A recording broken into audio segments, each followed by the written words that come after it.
And I like that because, listen, we could have started this earlier. We could have done a lot of the things earlier. But the reality is that, no time like the present. And if we don't do it today, guess what? In a couple of years, we're like, man, we should have done this 2 years ago, 3 years ago, 4 years ago. So Right. let's get after it, guys. Ooh, the Daily Dad. Oh. Talk to me about that.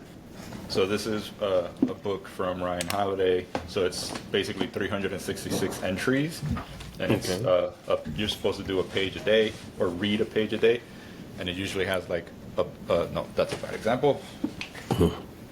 So usually it has like a quote and then reflections on the quote. So Lily got me this when we found out I was going to be a dad. But so we have the Daily Stoic, which was the original book they released, which was every day it has like a Stoic quote and it tells you about Stoicism and like how to incorporate it in life. So this one works well on the dad side, but it's really about parenting. So like I'm going through and like highlighting and talking about stuff. So we don't have to plug the book. Annotating. Yeah, 100%. For the longest time I was against annotations because I was like, oh, books are like, holy, and we don't want to like mess them up. And then I was like, you know what? How fascinating would it be to have, like, if I had a book my dad read with his annotations, that would be amazing. It's that'd be awesome. It's like a conversation in time. So now I do that so that she can have it on the other side. Yo, I'm in trouble right now. I'm supposed to be parenting. My wife just did a 12-hour shift. I hear pitter-patter upstairs. It's not pitter-patter in the 3. It's like dum, dum, dum, dum, dum, dum, dum, dum, dum. I mean, I heard it through the noise-canceling headphones. Heard it? You're like, is my house falling apart? We have an earthquake out here in California. Right? But the weekends, many of us, like, that's the time where you really get to kind of like dig in with these kids. They're with you all day. They're not in school. They're not doing X, Y, Z. It's you. It's them. It's, if you have a dog, I have a dog. Real suburban stuff right there. And even then, I don't feel like I'm fully focused. Downside about working. Yeah, go ahead. Phil's passionate about this topic because we haven't even started. Hello, everybody. Welcome back to Modernhood. We're just going to kick it over to Phil. Your 3 favorite dads are back. I'm Carlos. I'm Hansel. I'm Phil. And Phil is going to talk to us today with a PSA. Phil. Don't be like Phil. That's what the PSA is. Yeah, that's what it is. No, I'm going through. We're talking about being present. I can hear a small voice on the bathtub. You can hear it too. She's asking about something in the bathtub. I don't know what's on the bathtub. I know she better not be by the bathtub. I know her mom's taking a shower. As she calls it the show, and I'm like, you shouldn't call mommy taking a shower the show. That's kind of not the vibe we're going for in the house, but it is what it is. I mean, look, we just learned about the penis horse, so Penas. Like in Nas. Penas. I'm glad you clarified because there was some very confused comments and worried. I know. But being present. Oh, you need Band-Aid. I don't know how people do it with multiple kids. I look at my parents like, I don't know how you did that. Like, it does not make sense to me. Between work, I've gotten better at it. I say over the last year and a half of like, let me get off my phone. Let me, I don't have social media. The dog has an account on Instagram. So I'm just like, let me stop scrolling through. I don't really need another recipe for, a lemon bar. Like, yo, chill. It's not that serious. I was looking through the dog's Instagram talking about like, hey, he's getting hit up by big, dog pharma and like doggy treats all the time. I'm glad that 5 episodes in, we clarified we're addressing the real elephant in the room. We're addressing why Dexter keeps getting tagged in all of the Instagram posts. Dexter's going to be a dad. No, he's a handsome dog. Handsome dog. He can't be a dad. It's a sore spot for him. So let's, we're not going to go there and want him, looking at me funny. But being present, being there for her right now, there's 4 Band-Aids that were just placed on this child. in the time that we were on this podcast where we were talking to one another. And I'm like halfway there. It's been 5 minutes. Like, I don't know if the dog is now in the tub. I know my wife just, like I said, just finished a 12-hour shift at the hospital. She's there. She's talking to me about school. I'm like all over the place. It's an exercise right now in futility when they're young like that. When at any moment in time, 2 people could just randomly poop in your house. One of them talks English. The other one might speak some English you don't really know sometimes. It's a hot mess. But we're getting better at it. I have seen a change. I talked to Jasmine about this yesterday. And my attitude, particularly on the weekends, and I'm going to call out the weekends because we all have full-time jobs. Mm-hmm. Where I am making a conscious choice to engage with my little one. Oh, you want to do a dino party? Yeah, we're going to have like 40 of them dinosaurs. Bring Peanuts. He can come too. And, and it's better. He's going to become a bit now. That's awesome because I think, Carlos, you had mentioned something like that too, of like even just going outside and making a conscious effort, be like, let's just go to the park. Like, what are we doing inside anyway, right? Like, do it. Yeah, man. Like, honestly, I think that might have been the first episode we recorded, but it's, being present and parenting presence in essence for me has been a really interesting and a fickle thing to try to chase. So we were, again, fortunate enough that we work from home. So we were going to be very present. We were going to be around. It wasn't like a ship her off somewhere. And we see her for a very limited amount of time. Eventually that will come, obviously, once schooling starts and everything. But it's been an interesting mindset shift because I assumed it was going to be easy. And that was probably mistake number one, because nothing in parenting is easy, because I was like, oh, we're home, so it's fine. It'll be straightforward and we're around and we tag team it. But what ends up happening is that, at least for me, I feel this immense amount of guilt where it doesn't feel like I'm giving anything 100%. Like, you're not focused professionally when you're, tapping into work or tapping into creative projects. You're not focused as a family man because, when you're down and hanging out, you're thinking about, oh, is there a meeting? Is there an email? Is there this? Is there that? And you're essentially it's the worst kind of multitasking. Like, I did away with that at work because it just doesn't work as much as people might want to think it is. Inefficient. Yeah. But then, being a new dad, I realized, oh, this shit is creeping back into my life. I need to do away with it. Like, you can't half-ass one or the other. And what's crazy is that, I know you guys have relatively young, little ones, but when I feel like that guilt only grows as they get older because don't tell me that. I thought you were gonna be. I thought it's like Hans's got a Band-Aid. Like, let me tell you the secret. Yes, it gets worse, and it gets worse. It gets worse before it gets better, and I think it gets worse before it gets better because mentally, I guess maybe us having this conversation can shorten that gap.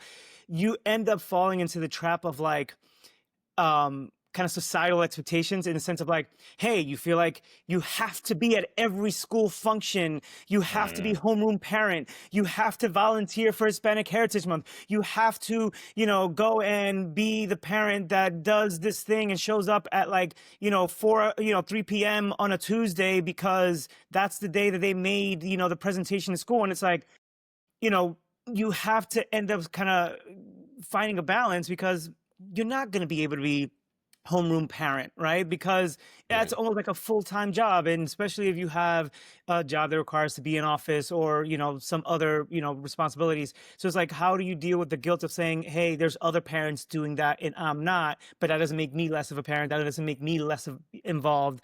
How do I show up for my kid when it counts, right?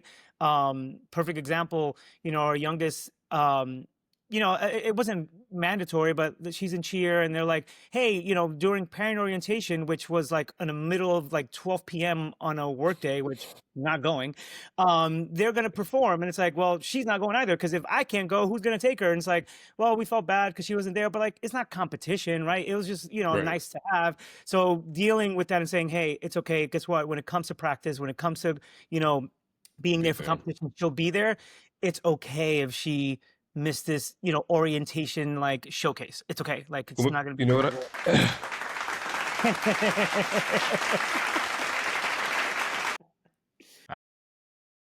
I have continued to tell myself that everybody's house is operating as a complete cluster. You know what? Everybody else is in chaos. I'm just like, no one's got this figured out. So like, if I don't show up this way, or I'm loving the sound effect situation. But it's true. That was a test. No one is doing it well. I just assume that. I'm like, oh, okay. So, Like, I feel like we are and as parents, and I think that we are our own worst enemy in that sense, because without perspective, right, without these kinds of conversations that we're having, it's very easy to stay in your head and be like, man, I'm the one, dropping the ball. I'm the one, while, not being able to talk to other parents and, whether it be friends, and say, oh man, everyone's going through something, right? Like, maybe that parent showing up, at this event is because they know they can't make it to the next event that I'm going to be at. And it's okay, right? Like, I'm only viewing it from my perspective and I'm not there today, right? It's one of those things that it's such a balancing act. And it's something that, to Hansel's point, I can only see it getting more complicated, because as schedules increase, as, professionally, our schedules are going to increase. Then socially, their schedules increase. You throw in athletics, you throw in, school clubs, and it's this jumble where calendaring becomes really important. And you need to stay on top of it, because it's like, realistically, to have both parents at, like, let's say like a competition is such a blessing, but it takes so much coordination. Bro, we calendar now. Well, I was gonna say, like, 100%. when you guys were young, did you guys have your parents at like all of your events, or that you felt there was like potentially, no knock on them, some concerns on presence? Because, like, speaking for me, like, I would say that from a school perspective, my parents were never present. I mean, I don't hold that against them in any way, right? Like, I was a single mom, doing work, etc.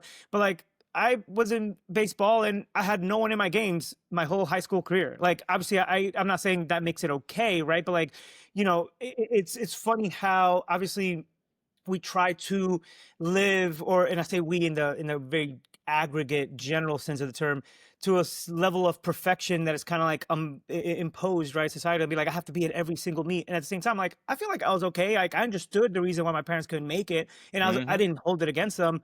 And I feel like we could have those conversations, especially as the kids get older, be like, hey, Papa, I love you, can't make it to this one, but I'll definitely be at XYZ. And, having that kind of conversation should be, I think, encouraged, But that's it. I think you hit the nail on the head.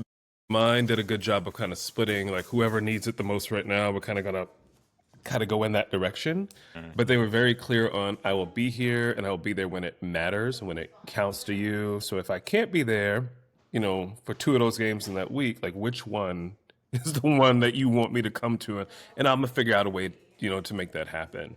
And I think it's an honest conversation, like, with the kids. And I think my parents started to do that, like, we have to go to work, or I have to be someplace else. Or my mom's like, I have 3 of you in 3 different schools, so I can't be, like, I physically cannot do that.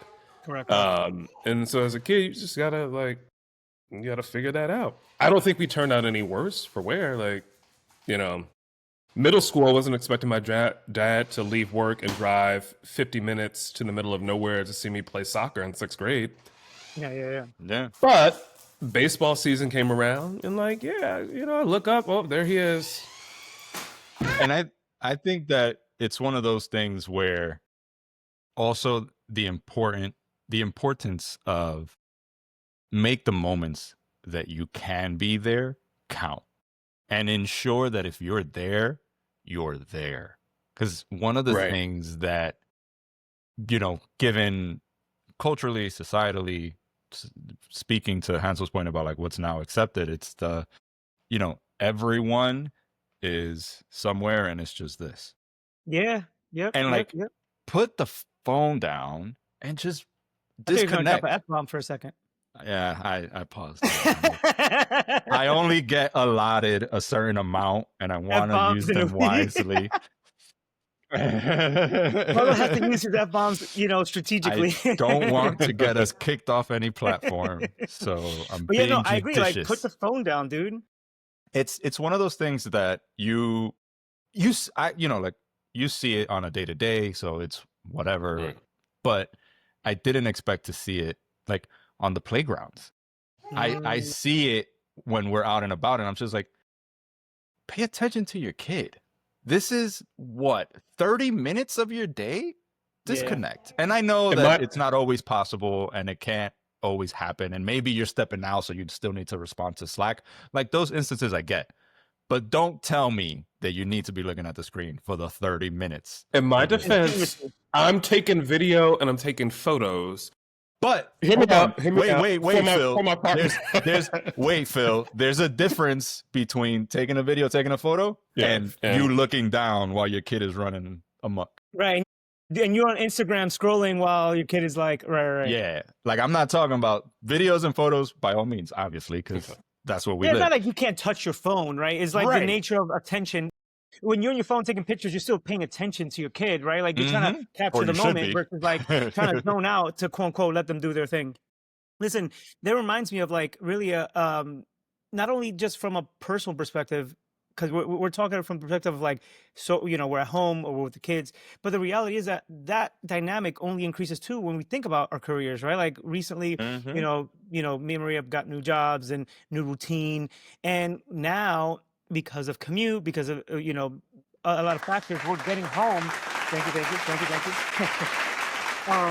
We're getting home later, and because we're getting home later, guess what? The kids maybe now have to stay after school. Now it becomes a longer day for them, and we have to sit down and say, "Hey guys, like, listen, we're doing this for the sake of the family, right? Like these new opportunities is going to allow us to take, better vacations or kind of just do other things and free us up in other ways. But we may have to suck it up during the week so that like, you guys can help us out with our commute or, give us enough time to come and get you and kind of balance things out because we're no longer working from home, right? So didn't expect this to be the episode with the Godfather reference. Well done. The question is, Hansel, did you do a PowerPoint presentation as you, Maria, brought this to the kid? How did you sell them on this? Because I'm always like, can we put it on the screen? Can we put it on the screen? Listen, I think that for the Christmas episode, what I will do is, and a quick tidbit, the guys know that I make the kids do PowerPoint presentations for certain things. Like when our middle one was going to get a phone, he had to kind of sell us on why he needed a phone, because technically they don't really need the phone. They get picked up, they can have access to communication, etc. Did you have a rubric where you're sitting there like, all right, the rubric is that they have to be able to do it on their own. And it's not like, mom help me. Like if you have questions, yes, but these three kids are going to get all the VC funding in about 5 years. So I will show some previews. They have Christmas lists and presentations that they have to do. So on the Christmas episode, we'll take a look at some of the highlights there. But no, like it really, from a balance and presence perspective, it changes dynamic, and like, even, the kids are like, the youngest one, she's like, oh, are you guys going to be, home late again? And it's like, yeah, I mean, for the foreseeable future, we are, because they're used to having more accessibility, especially since we were remote or we were hybrid. And now all of a sudden that changes dynamic. Crazy. That's true. There's always going to be a trade-off. So the early part of my life, my mom was a stay-at-home mom. We had access to her all day, every day. Like we ran the streets. We got older. She went back to work, then parents divorced, went back to work even more. And so her presence was not nearly as prevalent as it once was. But we had that conversation. It was like, look, things are going to change. I'm not going to be here as early as I used to be. I can't do that anymore, that capacity. But this is what this means for us on the positive side. We can do X, Y, Z. And I think we were at that age, similar to where your kids are hands, where it's like, okay, I get what you're doing. It doesn't feel good right now, but I understand where this is going overall. Yeah. And I think that makes a I difference. think it's interesting because, you know, Elle and I have been having these conversations now where we're like, there's gonna come a point in time where things will change naturally. Not only because, you know, work will change and like we need to change, but also simply because of like schooling will become a thing. And naturally she will be away from us for an X amount of time, you know, whatever it is, 5-8 hours a day. And the kind of speaking of trade-offs, the trade-off that we've landed on and like we've accepted is right now we will be present as much as we can, both of us individually, together, it doesn't matter, but she will grow up knowing like, oh, these folks are always around. That's like not in question. Then we know that in a year or two, you know, pre-K, daycare, whatever starts, then it'll start shifting a little bit and it'll give us some more of that daily time back.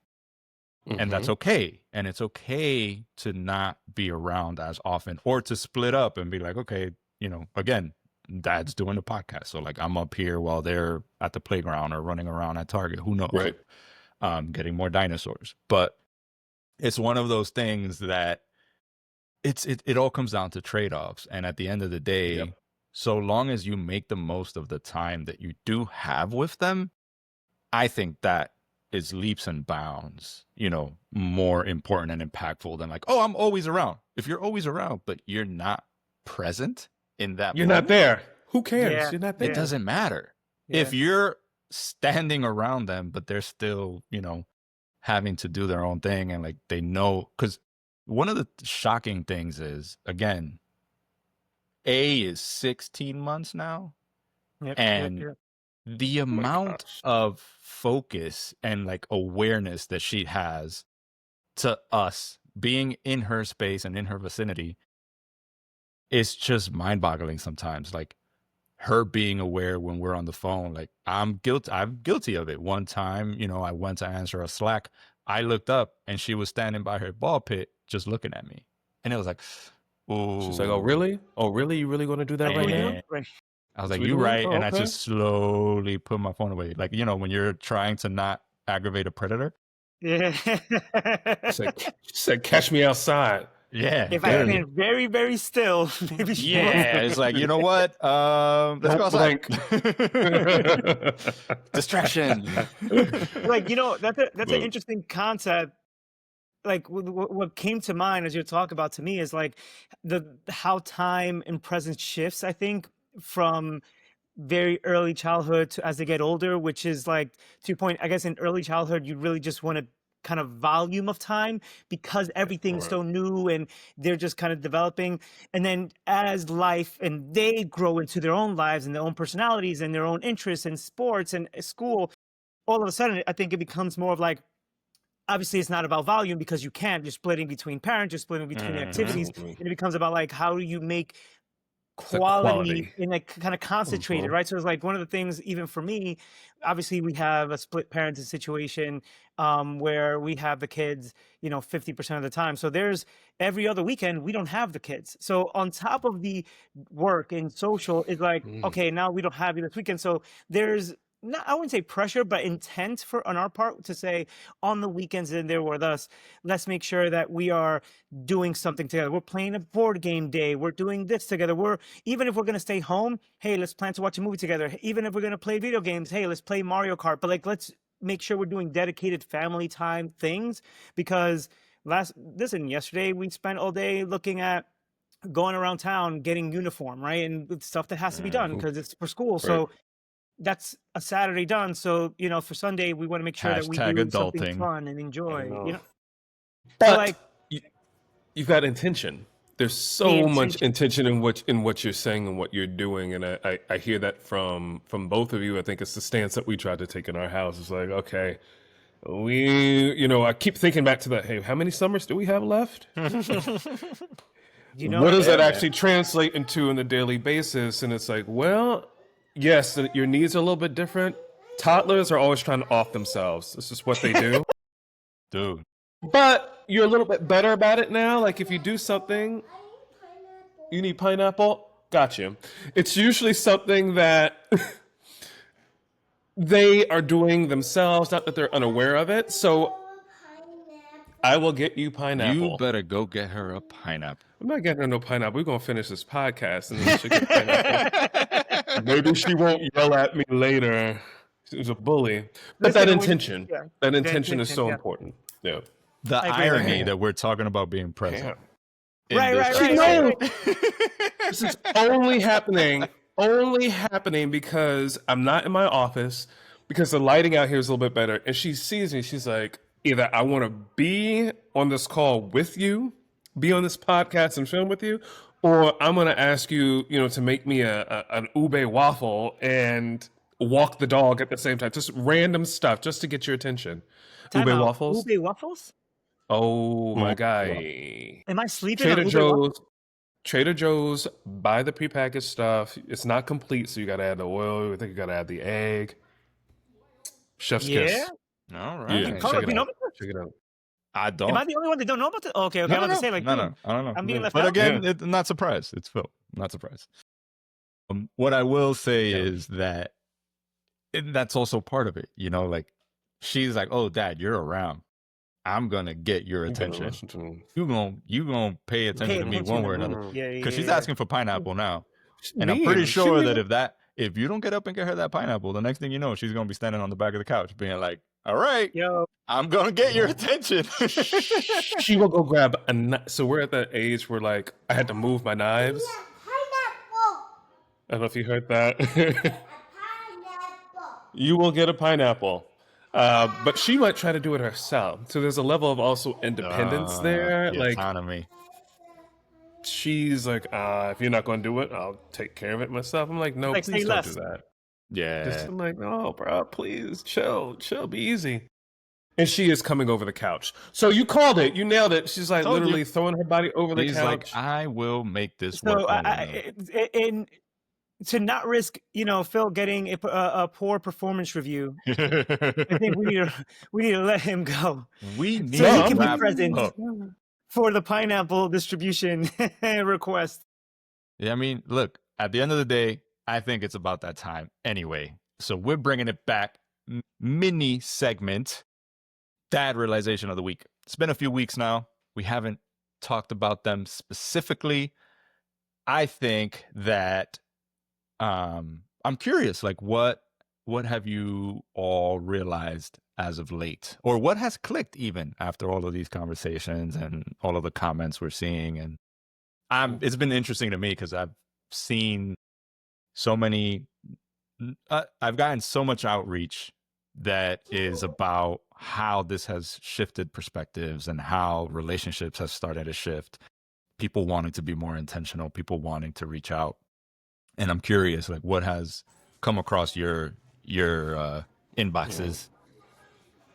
Ooh, well, because there's a couple ways we can approach this. I'm just trying to think, like, I think one of the things were just for my brother, right? One of the feedback was just like that feeling. I think the same I guess sense of connection that we're getting just doing this podcast among the three is all of a sudden extending, to even my brother who has a young one, and he's like, oh man, like I was going through, the conversation about going to the park myself, and that's why we try to make, go out and walk. It's so cool to hear that other dads are doing the same and other parents are doing the same. So I think just the realization that it's easy to just say that everyone's going through things or that everyone can relate, but then actually getting the feedback makes it real, right? Versus just, hyperbole, and conjecture, Yeah, I think that for me, the interesting bit has been how many people are connecting.